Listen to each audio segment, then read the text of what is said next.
بسم اللہ الرحمن الرحیم۔ عزیزان گرامی قدر، آج میں آپ کو ایک تاریخی واقعہ سنانے لگا ہوں جسے واقعہ افک کہتے ہیں۔ یہ واقعہ افک کا مطلب کہ جھوٹ پر مبنی واقعہ ہے۔ یہ اصل میں نبی کریم صلی اللہ علیہ وسلم کی زوجہ سیدہ طیبہ طاہرہ اماں عائشہ صدیقہ رضی اللہ تعالی عنہ کے شان میں گستاخی کرنے کا واقعہ ہے۔ ان پر الزام لگایا گیا منافقین کی طرف سے، جس کی برات اللہ تبارک و تعالی نے قرآن پاک کی آیات کا نزول کر کے برات فرمائی۔ واقعہ کچھ یوں ہے کہ سن 5 ہجری میں نبی کریم صلی اللہ علیہ وسلم نے ارادہ فرمایا، نجد کے قریب ایک قبیلہ تھا بنو مستلق کا، اس کو فتح کرنا تھا۔ قبیلہ مستلق والوں سے جنگ کر کے ان کو فتح کرنا تھا، ان کو اسلام میں داخل کرنا تھا۔ تو حضور نبی کریم صلی اللہ علیہ وسلم نے اعلان فرمایا کہ بنو مستلق پر چڑھائی کرنی ہے، لشکر جمع ہو جائے۔ تو لشکر جمع ہوا جس کو نبی کریم صلی اللہ علیہ وسلم لے کے جا رہے تھے۔ جب نبی کریم صلی اللہ علیہ وسلم کبھی بھی سفر پہ جاتے تو اپنے ہمراہ ایک زوجہ کو ساتھ لیتے، اور جب زوجہ زیادہ ہوں تو پھر تھا یوں کہ حضور قرآن اندازی کرتے تھے۔ جس زوجہ کا نام نکلتا تھا قرے میں، اس کو ہمراہ لے کے چلے جاتے تھے۔ تو اس وقت اللہ کی شان اماں عائشہ صدیقہ رضی اللہ تعالی عنہ کا قرہ میں نام آیا، تو حضور نے ان کو اپنے ہمراہ کیا، لشکر تیار کر کے بنو مستلق کی طرف روانہ ہوئے۔ منافقین نے دیکھا کہ اس جنگ میں زیادہ خون ریزی کا امکان نہیں ہے، اتنے طاقتور نہیں ہیں وہ بنو مستلق والے جو لڑائی کریں۔ تو انہوں نے اس خیال سے کہ زیادہ خون ریزی ہوگی نہیں، ہلکی پھلکی جھڑپ ہوئی تو ہوئی، اسی لیے منافقین کی ایک کثیر تعداد لشکر میں شامل ہو گئی۔ منافقین وہ ہوتے ہیں جو سامنے اپنے ہوں، ماننے والے لگیں، اور پیٹھ پیچھے وہ منافق ہوتے ہیں، کافر ہوتے ہیں، ایمان والے نہیں ہوتے، دشمن ہوتے ہیں۔ تو منافقین کی کثیر تعداد شامل ہو گئی۔ نبی کریم صلی اللہ علیہ وسلم لشکر لے کے وہاں پہنچے۔ بنو مستلق والوں نے جب دیکھا تو انہوں نے دیکھتے ہی ہتھیار ڈال دیے، قبیلہ فتح ہو گیا، اسلام میں داخل ہو گیا۔ معاملات کو نپٹا کر نبی کریم صلی اللہ علیہ وسلم نے واپسی کا سفر اختیار کیا۔ رات کو ایک جگہ مقام پر پڑاؤ ڈالا، پڑاؤ ڈال کے وہاں سب کو آرام کرنے کے لیے حکم فرمایا، اور فرمایا کہ الفجر ہم یہاں سے کوچ کریں گے۔ رات کی تاریکی میں اماں عائشہ رضی اللہ تعالی عنہ، کیونکہ وہاں تھا یوں کہ عورتوں کو اونٹ پر سفر کرانے کے لیے، سواری کرانے کے لیے کچھ محمل تیار کیے جاتے تھے، کچھ کجاوے تیار کیے جاتے تھے، جن میں عورتوں کو پردے کے حساب سے بٹھا کے ان میں سفر کرایا جاتا تھا۔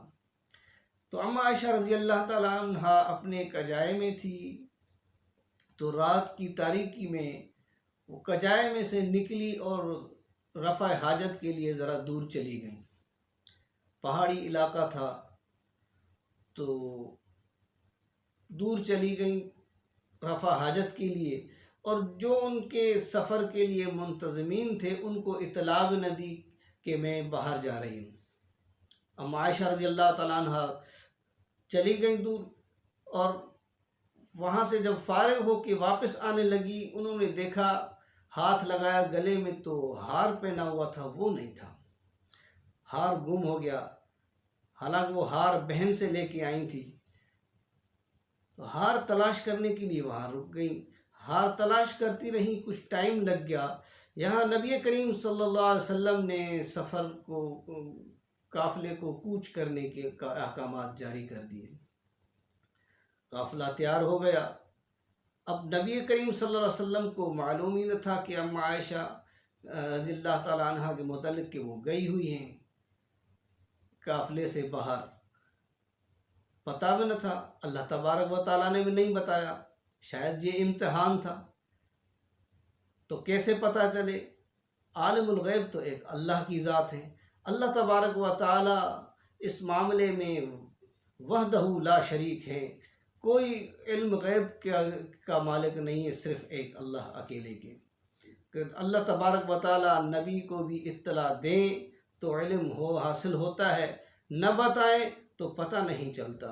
نبی کریم صلی اللہ علیہ وسلم نے قافلے کو کوچ کرنے کا اعلان فرمایا، قافلہ چل پڑا،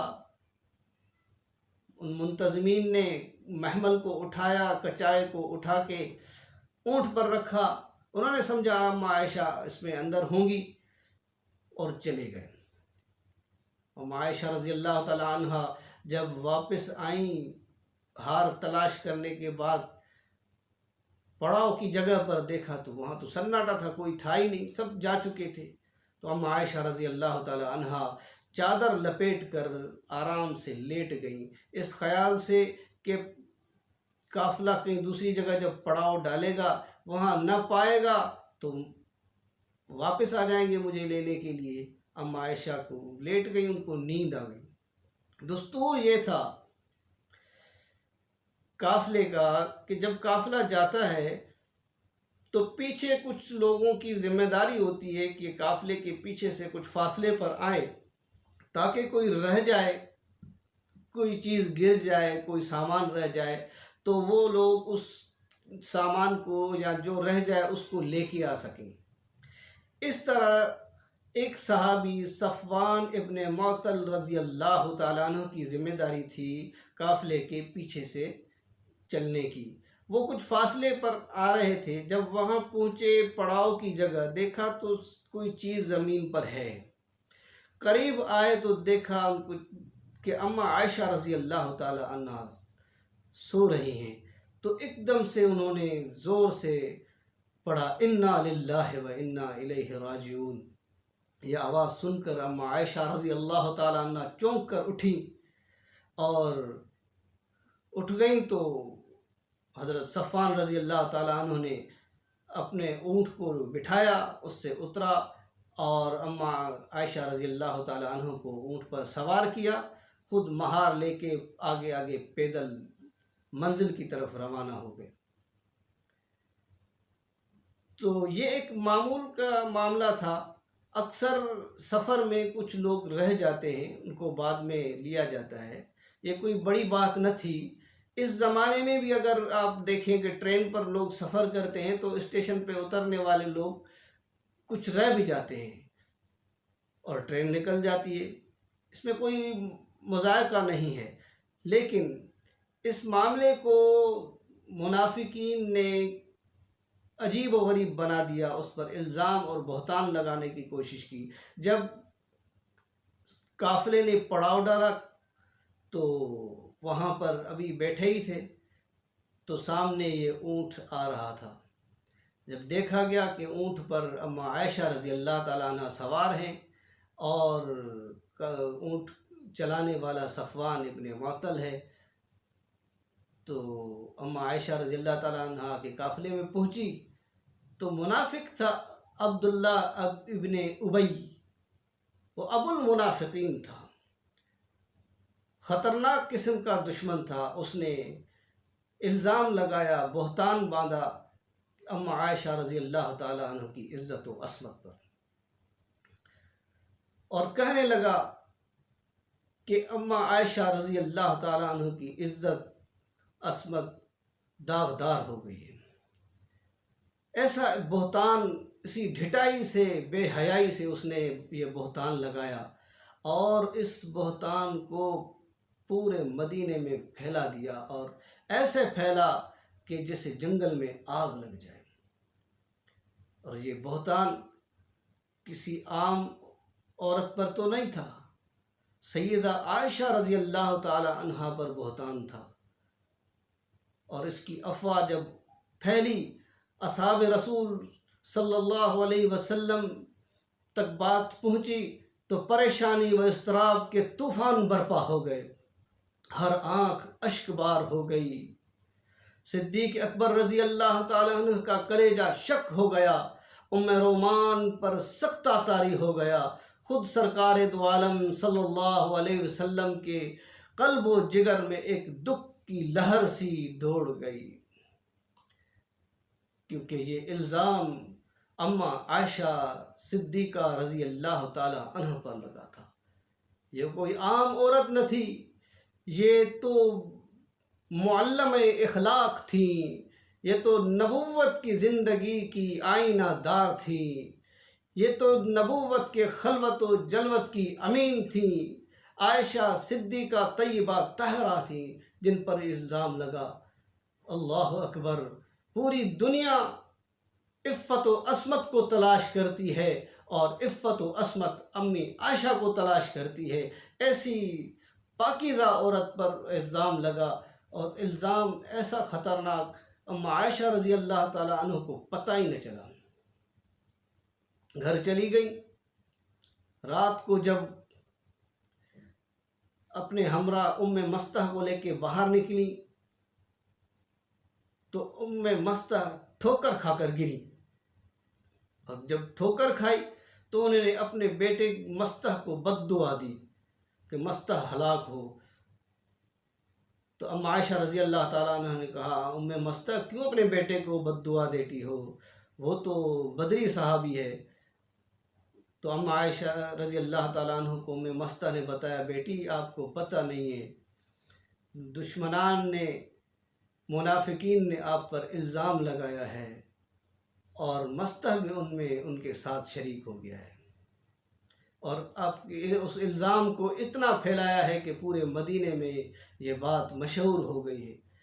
تو اماں عائشہ نے کہا کہ میرے اوپر الزام لگا ہے، کون سا الزام لگا ہے، کیا الزام لگا ہے؟ تو ام مستح نے پورا واقعہ سنا دیا۔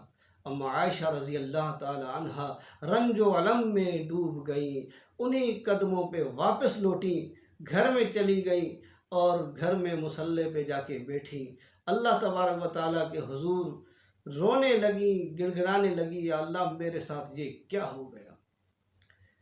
ہر کسی نے منہ پھیر لیا، اماں عائشہ رضی اللہ تعالی عنہ رنج و علم میں ڈوبی ہوئی ہیں۔ تو نبی کریم صلی اللہ علیہ وسلم آتے ہیں اور آ کے پوچھتے ہیں ان کا کیا حال ہے۔ اماں عائشہ رضی اللہ تعالی عنہ بخار کے عالم میں چلی گئیں اور عرض کرنے لگی، میں بہت بیمار ہوں، طبیعت ناساز ہے، کیا میں میکے چلی جاؤں؟ خیال تھا کہ مجھ سے محبت کرنے والا رسول مجھے اجازت نہیں دے گا، وہ تو گلاس میں پانی اس جگہ سے پیتے ہیں جس جگہ سے میں پانی منہ لگا کر پیتی ہوں، وہ تو کبھی مجھے پیار سے حمیرہ کہتے ہیں تو کبھی مجھے پیار سے عائش کہتے ہیں، وہ بھلا مجھے کیسے جانے دیں گے؟ لیکن میرے پاؤں سے زمین نکل گئی جب حضور نے فرمایا، ہاں عائشہ چلی جاؤ۔ ام عائشہ رضی اللہ تعالی عنہ پریشانی اور اضطراب میں میکے چلی گئی، وہاں دیکھا کہ جب پہنچی تو ابو بکر صدیق رو رو کر نڈھال ہو چکے ہیں، ام رومان سکتے میں پڑی ہوئی ہیں۔ ام عائشہ رضی اللہ تعالی عنہ کے آنسو نہ تھم رہے تھے، وہاں جا کے کونے میں جا کے بیٹھ گئی اور طبیعت مزید ناساز ہو گئی۔ ایک دن نبی کریم صلی اللہ علیہ وسلم تشریف لائے صدیق اکبر رضی اللہ تعالیٰ عنہ کے گھر پہ، تو دیکھا ام عائشہ رضی اللہ تعالیٰ عنہ بستر مرگ پر پڑی ہوئی ہیں اور علالت میں ہیں، ایک طرف سے صدیق اکبر، دوسری طرف سے ام رومان ان کی تیمارداری کر رہے ہیں۔ حضور نے آ کے تشریف فرما ہوئے اور آ کے ام عائشہ سے خطاب فرمایا کہ عائشہ، اگر تم سے گناہ ہوا ہے تو توبہ کر لو، اللہ کریم ہے، توبہ قبول کرنے والا ہے، اور اگر تم نے کوئی گناہ نہیں کیا تو اللہ تبارک و تعالیٰ تمہاری پاکیزگی بیان کر دیں گے۔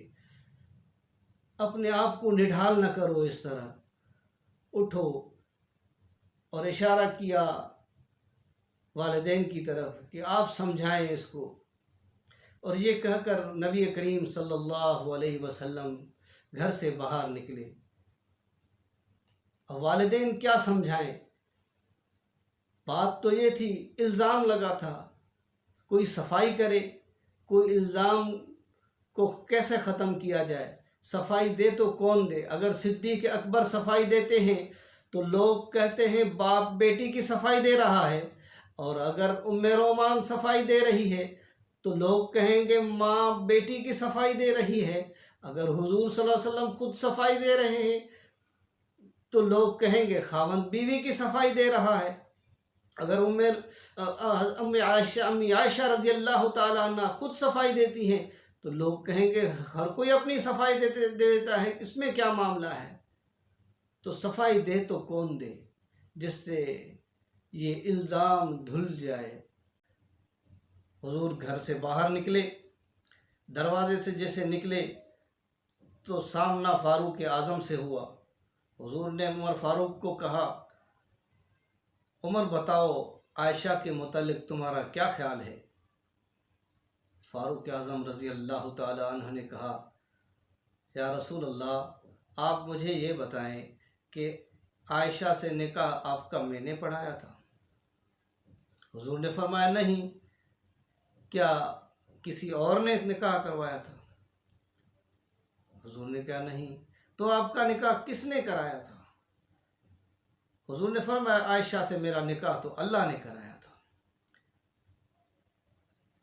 تو فاروق اعظم رضی اللہ تعالیٰ عنہ کہنے لگے، کیا اللہ اتنے بھولے ہیں کہ پاک نبی ہو اور بیوی ناپاک ہو؟ ایسا ہو سکتا ہے؟ کبھی نہیں ہو سکتا۔ سبحانک ھذا بہتان عظیم، یہ تو بڑا بہتان ہے جو لگایا گیا ہے۔ حضور نبی کریم صلی اللہ علیہ وسلم نے جیسے یہ الفاظ سنے واپس پلٹے، گھر کی طرف واپس آئے، اما عائشہ رضی اللہ تعالیٰ عنہ کے برابر میں آ کے بیٹھے تو حضور کے پیشانی مبارک پر پسینہ آنے لگا، یہ وحی کے آثار نمایاں ہونے لگے۔ حضور نے چادر لپیٹ لی اور جبرائیل آ پہنچے،